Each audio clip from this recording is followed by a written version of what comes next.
এই বিলের নাম থোরাইল। এই নামটা অনেকের কাছে অজানাই ছিল। আমার লেখালেখিতে আমি প্রায় এই বিলের নাম ব্যবহার করি, কারণ আমার শৈশবের অনেকটা জুড়ে রয়েছে এই বিল। আমি এই এলাকায় বড় হয়েছি এবং এখানে আমার শৈশবের সম্পূর্ণটা অংশ জুড়ে এই বিল রয়েছে। এই বিলে কতবার আমি দৌড়ঝাঁপ পেরেছি, লাফ দিয়ে পড়েছি এখানে, তারপর সাঁতরে পার হয়েছি অনেকবার, রেস করেছি। এবং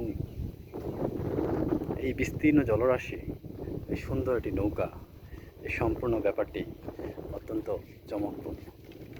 এবং এই সম্পূর্ণ এখানে কিন্তু একটা চমৎকার বাতাস সবসময় বয়ে যায়।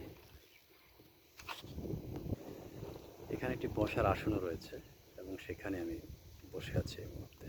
তার পিছনে রয়েছে হাঁসের ঘের, সেখানে অবশ্য হাঁস এখন উঠানো হয়নি। এবং এখানে এই বিলে আকাশের ছায়া পড়ে, এই যে উপরে আকাশ, এই বিস্তৃত আকাশের ছায়া পড়ে এই বিলের উপরে। এটাই এই গ্রামের সৌন্দর্য। এখানের বিষণ্ণ মানুষেরা এখানে বসলে কিছুটা শান্তির ছোঁয়া পায়, আমিও পাই। আজকে এই আকাশের নিচে বসেছি, পাতা দুলছে, মানে প্রচণ্ড বাতাস এখানে আছে। একটা ভালো লাগা আসলে কাজ করে এখানে বসে থাকতে।